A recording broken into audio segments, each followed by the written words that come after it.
Hey guys, Coach Will Farrelly, husband, father, personal trainer. So just doing a number of videos for my 21-day program. I've got a beta program running at the moment. It's all new.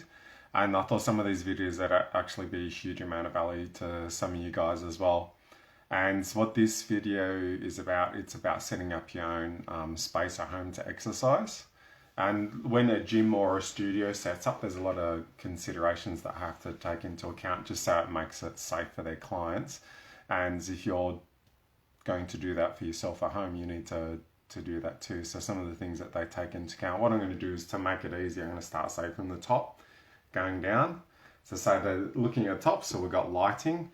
So I remember a little bit of a funny story. I was listening to this guy and he was saying that how he was a runner, kept on spraining his ankle, and he was seeing the physio, and the physio kept just saying, "Why are you continually twisting your ankle and having problems?" And the guy just said, he said, asked questions about when he was training, where he was training, things like that, and he said that every time he was running at night out in the bush. So obviously he can't see, and he's going to trip, he's going to twist his ankle. So just a funny example of how lighting can be so important. So if you're setting up a space at home, make sure the lighting's really good and clear. So that's same with these, say, videos. If I change the position of this camera, so I've got the sun in the background there, so you guys can see my face more clearly. If I change it the other way, sun was here, and that my face would be all bright, and you'd basically not. I'd either actually be really dark, or you wouldn't be able to see my face. And then say also from the top, if you're at home using an outdoor space to exercise, or whether you're doing it in a park or not, you also want to take into account the sun exposure too. So especially in Australia, sometimes during the day the UV levels can be quite high. So if you sunburn easily, or you've got history of skin cancer in your family, make sure you're putting sunscreen on too, wearing a hat, and covering up those your skin if you need to. And also air quality as well, and the temperature. So you don't want to be training in a dusty environment. So say you've got an old shed out the back full of dust.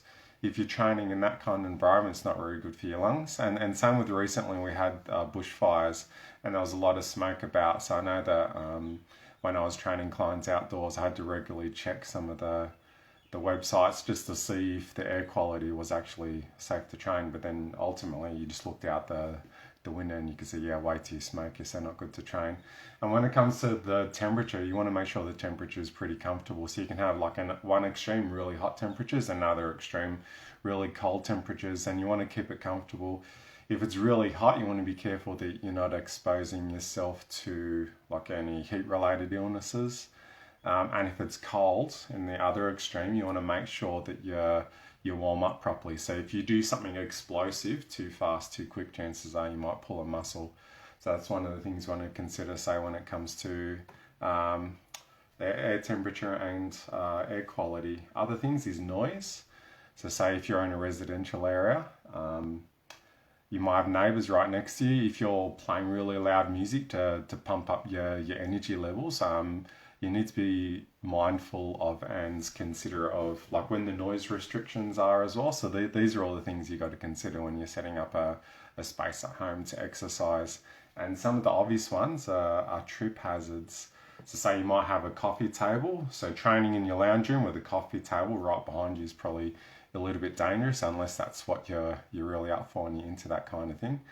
And also if you've got children or pets too, sometimes they might come into the room. You don't know they're behind you, and if you step backwards, you can cause them an injury and yourself. And there's other things like the flooring. So we'll start at the top, so we're going down.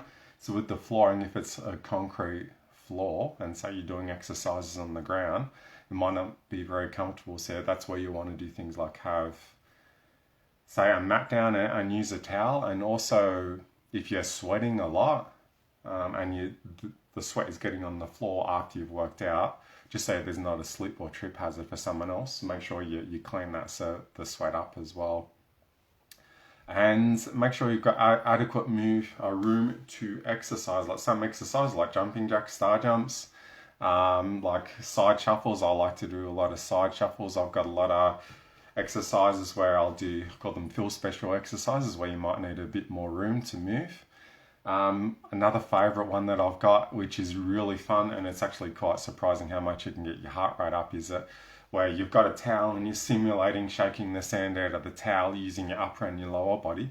So you want to be mindful of things like light fittings, ceiling fans, things like that, and making sure that they're not going to be around, so you're not going to damage them, because damaging that one isn't really part of the exercise. And other thing is with the current thing with COVID, if you've got friends coming to train in that workspace with you, you might want to consider doing that social distancing too. A real easy way I do that when I train people outdoors, I just set up cones, keep them the right distance, keep people boxed within those cones. So you can kind of do that at home, I guess. Just measure out, say, distance, have just something in front of you that you're aware where it is and that you're not going to trip over. So make sure that you guys stay in that space. And if you're using equipment or sharing equipment, make sure that you're cleaning the equipment down as well. So you can get hand sanitizer and disinfectant wipes and that from your local supermarket as well. So there's some of the considerations if you're looking at setting up a space at home to exercise in. These are sort of things that gyms and studios have to take into account, and it's really good that you guys would take that into account as well. And this was a video I'm putting it together for my 21-day beta program, and I thought you guys would really get good value out of this as well. If you've got any questions about this video, or if I've missed anything, just let me know, send me a message or put in the comments below. Thank you for watching, everybody. Have a fantastic day. Catch you guys all later.